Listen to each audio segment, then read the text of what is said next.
I wanted to create this video for quite a while now. Basically, just share with you, I had this bike for a couple of months now. I can tell you straight away, I absolutely love it. So I just wanted to share with you in this video 5 things I like about the bike, and perhaps, you know, one thing which I don't like so much. So let's start with the overall looks first, right? One of the main characteristics of this bike is the way it looks, right? It's all to do with the, how is it called, the Zgomi design. So yeah, it just looks amazing. Design is very subjective. People like different things. So it just so happens I like the way this bike looks like. That doesn't mean you're gonna like it. However, personally for me, this is one of the reasons why I went for this bike. Now, part of this design, the other thing I like is the way the headlights look like. You'll probably see all the other bikes these days, especially the newer ones, their headlights, because we're moving towards LEDs, their headlights become smaller and smaller and smaller, whilst with this Kawasaki Z900 they have really huge headlights, symmetrical headlights, you know. So when you have the daytime lights, both of the lights are lit up, you know, not just one of them, and I really like that about this. The second thing I like about the bike, this is something which was introduced in the new Kawasaki 2020 model, its brand new TFT dash screen.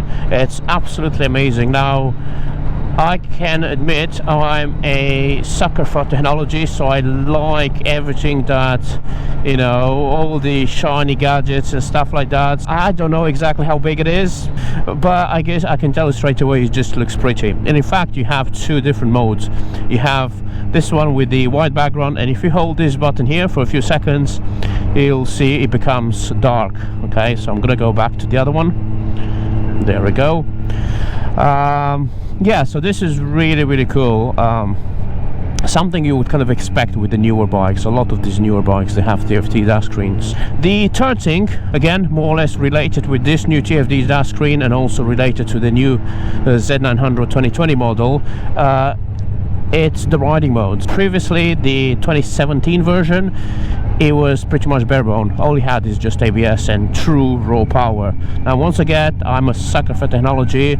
I like having things to support me, you know, like things like traction controls and stuff like that. With this bike, you get 3 different modes. So one of them is sport, one of them is road, so you can see we are in road right now, and the third one is rain. So obviously that reduces the power, just to kind of help you. And apart from this, with the modes, you also get different levels of traction control. You know that saying, it's better to have something and not need it than not have it when you need it. So I'm all for that. I much rather, if it's raining, I much rather just switch the bike into raid mode and, you know, just mind my own business. Better safe than sorry, let's put it this way. Okay, now the fourth thing I like about the bike is its style, the category that it belongs to. Once again, this is one of the reasons I chose this bike.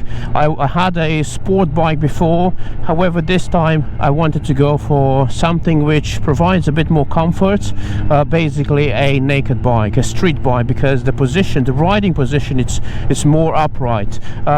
This one, you're still leaning a little bit, you know, depending how tall you are, depending how long your arms are, you're still leaning a little bit, maybe, I don't know, 5% forward, but it's way more comfortable than all sports bikes out there. So that's one of the reasons I went for this. And yeah, I mean, I can literally ride this all day long and have no issues with my back, have no issues with my wrists, you know. So yeah, I quite like its overall position. It's a pretty good position. The fifth thing I like about this bike, it's its engine, and once again, this was a criteria, one of the reasons I went for this. I know I'm repeating myself, however, previously I had a CBR 500R. It was a parallel twin. Lots of people had had good thing to say about the inline fours, the way how smooth they are, the way they sound. So I really wanted an inline four, and I can easily say I'm really enjoying it. It's really nice to ride. The sound itself is like music to my ears. Obviously the inline fours have a very specific sound compared to the other types of engines out there. So yeah, that's again one of the reasons I love this bike. It just sounds amazing. And even without the pure engine sound, without any, let's say, exhausts or stuff like that, it just sounds absolutely amazing. Of course, once again, the sound might be, you know, subjective. You know, some people might not like it, they might prefer different types of engines. Fair enough, I respect that. So everyone is with their preference. Now when it comes to things I don't like, to be honest, there are very few. In fact, it's probably just one, and that is its seat. Now I'm sure there are plenty of other bikes. Probably this is the one thing which is applicable to all bikes out there, that the standard seat, it's not very comfy, and trust me, it isn't. I can probably ride a couple of hours on it, and that's pretty much it. So I'm definitely looking forward, as one of my next upgrades, to get a more comfier seat. If you guys have any suggestions, any recommendations, please leave it in the comment section below. I've heard Corbin seats are quite nice and comfortable, but of course they come attached with a really nice price tag, isn't it? They're definitely not cheap. So yeah, but if you have a Z900 and you have some suggestions in terms of more comfortable seats, just let me know. I've heard the original Kawasaki, the taller one, apparently that's more comfortable, but apparently that's it, because some people actually, based on what I found, some people actually bought it and they found it maybe a tiny bit comfortable, to the point where it's really not worth the investment.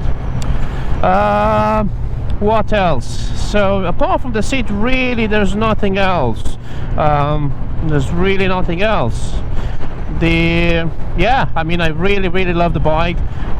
If you're looking for a good value for money bike, I mean, with all the technology behind it and all the features of this bike, if you're looking at some of the other competitors out there, some of the other brands out there like Yamaha, Triumph, and you know, KTMs and stuff like that, you would probably pay at least 10 grand. Well, this one I got it for 8, brand new. I think it was 8,200 or something like that. Yes, it had a small discount, but it's definitely good value for money. I really enjoy it. This is my second bike. Would I recommend it to someone as their first bike? Probably not. But if you're looking for your second bike, if you had a like myself, I had a 500 before, or maybe you had a 300 or a 500 cc bike, this could be a good second bike. Although again, it all depends on how you ride. Okay, so obviously you have to be careful, because this bike has plenty of power. And I think, oh, look at this cloud, and it's actually starting to rain, so good thing I took my top box, because I have my camera in there, so the top box is waterproof based on what they've claimed. So yeah, right, so that's pretty much for this video. I hope you enjoyed it. If yes, give it a like to support my channel. That will help my video be shown to other people. And of course, let me know what you think in the comment section below, and subscribe for more videos just like this one. Oh look, it's actually not even raining, this is hail. Yeah, I'll see you next time.